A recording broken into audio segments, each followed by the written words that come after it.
या देवी सर्वभूतेषु बुद्धिरूपेण संस्थिता नमस्तस्यै नमस्तस्यै नमस्तस्यै नमो नमः। नमस्कार, मैं काव्य कुमारी, सहायक प्राध्यापक साहित्य, जूठालाल संस्कृत महाविद्यालय, मझौलिया, पश्चिम चंपारण। आज शास्त्री प्रतिष्ठा द्वितीय खंड के छात्रों के लिए साहित्य दर्पण के तृतीय परिच्छेद से शोक अस्थायी भावात्मक करुण में आनंदानुभव की सिद्धि बताने जा रही हूँ। ननु कथं दुख कारणेभ्यः दुखोत्पत्ति रीत्या हेतुत्वं शाकहर्षादेर गतेभ्यो लोक संश्रयात् शोकहर्षादयो लोके जायन्तां नाम लौकिका अलौकिक विभावत्वं प्राप्तेभ्यः काव्य संश्रयात् सुखं संजायते तेभ्यः सर्वेभ्यो पीति का क्षतिः। ननु च नुक्तं श्रृंगारवीर हास्यदिषु प्रमोदात्मकेषु काव्यार्थ संभेदा दानंदोद्भव इति करुणादौ तु दुखात्मके कथमिवासौ प्रादुस्यात् तथा ही तत्र करुणात्मक काव्य श्रवणाद दुखाविर्भावो श्रुपातादयश्च रसिकानामपि प्रादुर्भवन्ति न चैतदानन्दात्मकत्वे सति युज्यते।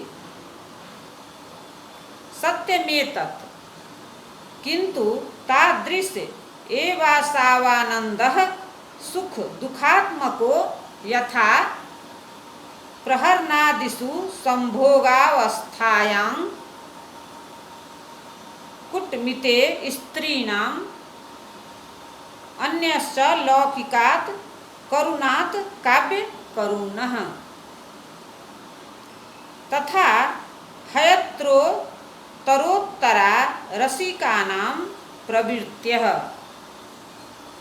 यदि च लौकिक करुणवद दुखात्मक त्वमेह स्यादता न कश्चिदत्र प्रवर्तेत। ततः करुणैक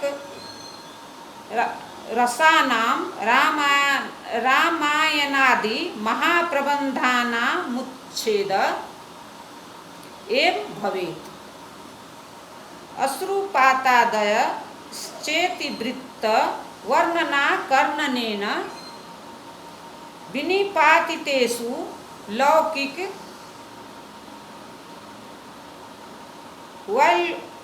वैक्लव्य दर्शनादिवत् प्रेक्षकानां प्रादुर्भवन्तो न विरुध्यन्ते तस्माद्रसान्तरवत् करुण पश्चापयान नंदात्मक त्वमेव। अर्थात श्रृंगारादि रसों की आनंदात्मकता को निषिद्ध ही है, किंतु करुण रस का आनंदात्मक होना भी स्वयं सिद्ध है। काव्य का करुण रस है, लोक का करुण रस नहीं। यदि काव्य का करुण रस न होता, आनंदात्मक अनुभव रूप न माना जाता, तब रामायणादि करुण रस प्रधान महाकाव्यों के प्रति लोगों की अभिरुचि क्यों कर दिखाई देती। रामायण का करुण यदि आनंद चमत्कार है तो यहाँ भी करुण की अभिव्यक्ति है। वहाँ आनंद की ही अनुभूति हुआ करती है। काव्य करुण के आंसू आनंद के आंसू हुआ करते हैं। सहृदय सामाजिकों का संवेदन ही करुण के आनंदात्मक होने का प्रमाण है। अनुवाद। यह ठीक है कि करुण का अस्थायी भाव शोक है और शोक केवल दुख का ही जनक हो सकता है, न कि सुख का। किंतु काव्य नाट्य में शोक से सुख मिला करता है और करुण आनंद चमत्कार है। यह भी एक परम तथ्य है और इसका विचार इस प्रकार है।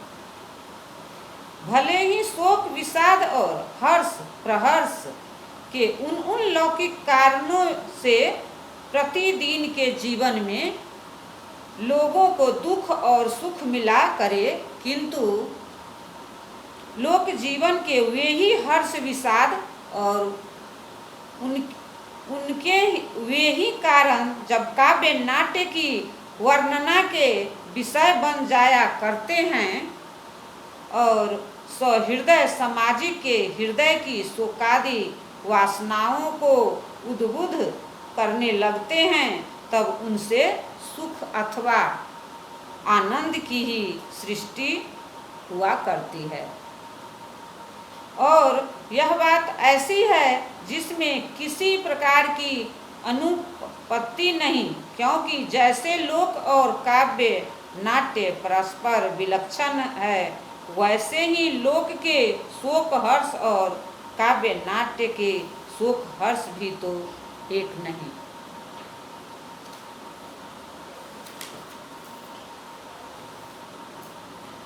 ये खलु राम वनवासादयो लोके दुख कारणानि इत्युच्यन्ते तो एव ही काव्य नाट्य समर्पिता अलौकिक कवि भाव नव्या पार्वत्या कारण शब्द वाच्यतां विहाय अलौकिक कवि भाव शब्द वाच्यत्वं भजन्ते। तेभ्यश्च सूरते दन्तधातादिभ्य इव सुखमेव जायते। अतश्च लौकिक शोक हर्षादि कारणेभ्यो लौकिक शोक हर्षादयो जायन्ते इति लोक एव प्रतिनियमः। काव्ये पुनः सर्वेभ्योऽपि विभावादिभ्यः सुखमेव जायते इति नियमान्य कश्चित् दोषः। काव्य नाट्य के आंसू आनंद के आंसू हुआ करते हैं। कथं तर्हि हरिश्चंद्रादि चरितस्य काव्य नाट्य योरपि दर्शन सर्वनाभ्यां श्रुपातादयो जायन्त इत्युच्यते। अभिप्राय यह है कि लोक जीवन की दृष्टि से राम वनवास आदि घटनाएं दुखद घटनाएं ही हैं, किंतु ये ही घटनाएं जब काव्य नाट्य के क्षेत्र में उतारी जाया करती है, तब दुख देना तो दूर रहा, सुख देने लग जाती है। काव्य में लोक का यह आमूल चूल परिवर्तन इसलिए हुआ करता है क्योंकि लोक में तो वनवासादि घटनाएं दुख का कारण हुआ करती है और ऐसी कहीं भी जाया करती है, किंतु काव्य नाट्य में आते ही इनमें विभावन की शक्ति का संचार हो उठता है।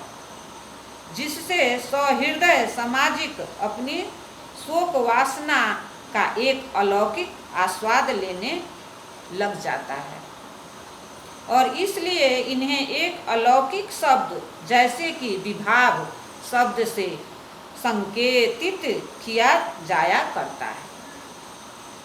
काव्य नाट्य की ये विभाव रूप दुखद घटनाएं एकमात्र आनंद की ही सृष्टि किया करती है। दुख हेतु से सुख की सृष्टि कदाचित लोक में भी दिखाई देती है, जैसे कि रति प्रसंग में दंत क्षत और नख क्षत दुख नहीं अपितु सुख के ही देने वाले हुआ करते हैं। निष्कर्ष यह निकलता है कि लोक का नियम कुछ और है और काव्य नाट्य का और। लोक का नियम है अलौकिक दुख अथवा सुख के जनक तत्व लोक जीवन में दुख अथवा सुख दिया करते हैं। इसके विपरीत काव्य नाट्य कला का नियम है। लोक जीवन की समस्त दुखद की व दुखद वस्तुएं काव्य नाट्य में आते ही विभावादि रूप में बदल जाया करती है और एकमात्र परमानंद संदोह रूप रस की सृष्टि किया करती हैं। इस प्रकार जबकि काव्य लोक से विलक्षण तत्व है, तब इसमें क्या आपत्ति की काव्य की शोक वर्णना से आनंद भावना हुआ करती है। यहाँ साहित्य दर्पणकार ने लोक और काव्य के वैलक्षण्य के आधार पर लौकिक शोक और अलौकिक शोक, लोक करुण और काव्य करुण का परस्पर वैलक्षण्य सिद्ध किया है, जो कि सर्वथा युक्ति युक्त किंवा प्राचीन आचार्यों की विचारधारा द्वारा प्रमाणित है। यहाँ करुण की रस रूपता की सिद्धि का एकमात्र अभिप्राय रस के स्वरूप का सर्वतोभद्र उन्मीलन है। रस की अनिवर्चनीयता जितनी करुण की रस रूपता की सिद्धि में सिद्ध होती है, उतनी श्रृंगार की रस रूपता को सिद्धि में नहीं होती।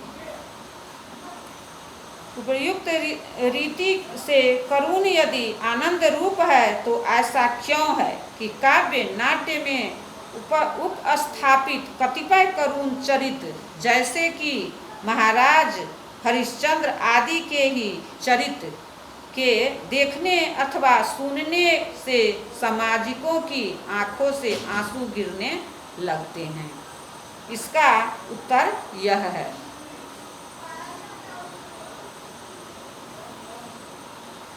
अश्रुपातादयस्त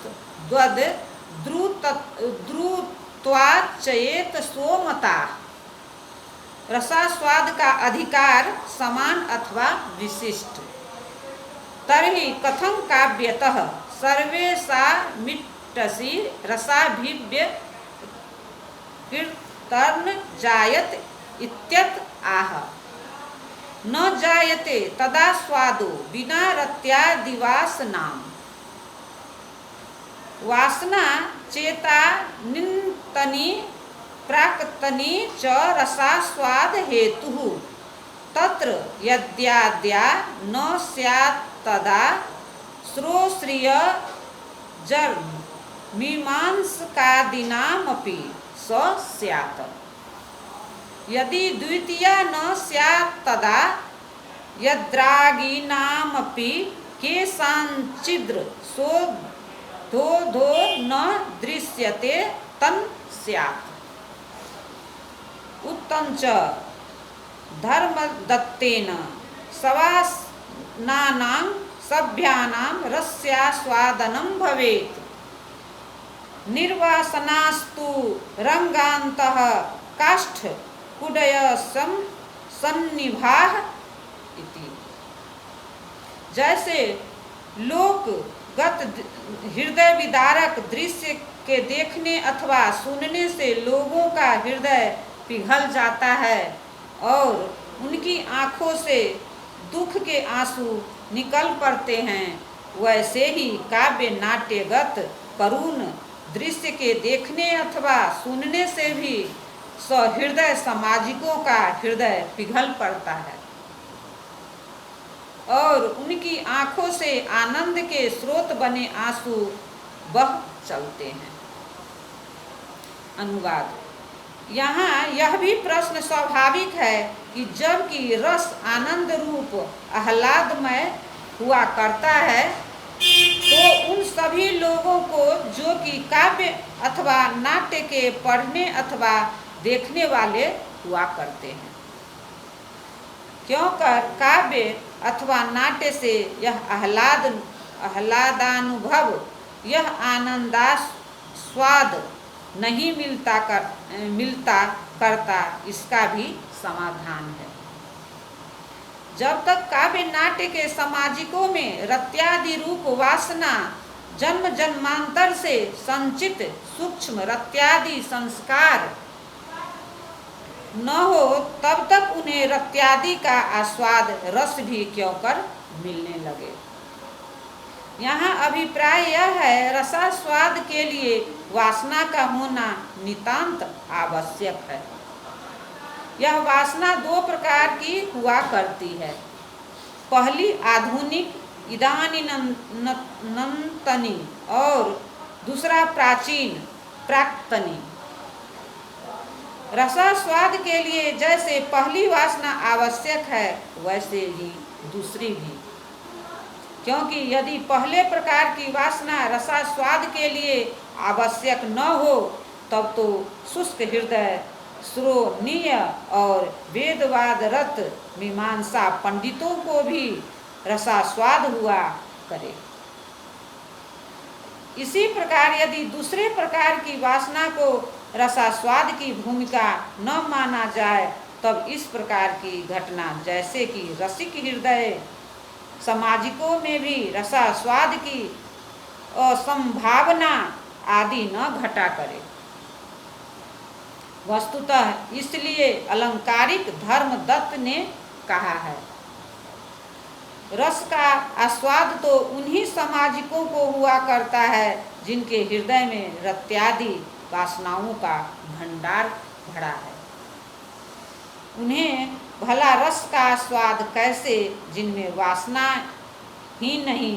ऐसे लोग सामाजिक नहीं, अपितु रंगशाला के खंभे, दीवार और पत्थर के समान सर्वथा काव्यार्थानुभव से वंचित ही रहने योग्य है। मनुष्य मात्र के चित्त में विचित्र वासनाएं विराजमान है, किंतु सभी रसास्वाद के भागी नहीं हुआ करते। रसास्वाद के भागी तो वे लोग ही हुआ करते हैं जिनमें पूर्व जन्म की प्रत्यादि वासना, प्राक्तनी वासना रहा करती है, जैसा कि महाकवि कालिदास ने स्पष्ट कहा है। धन्यवाद।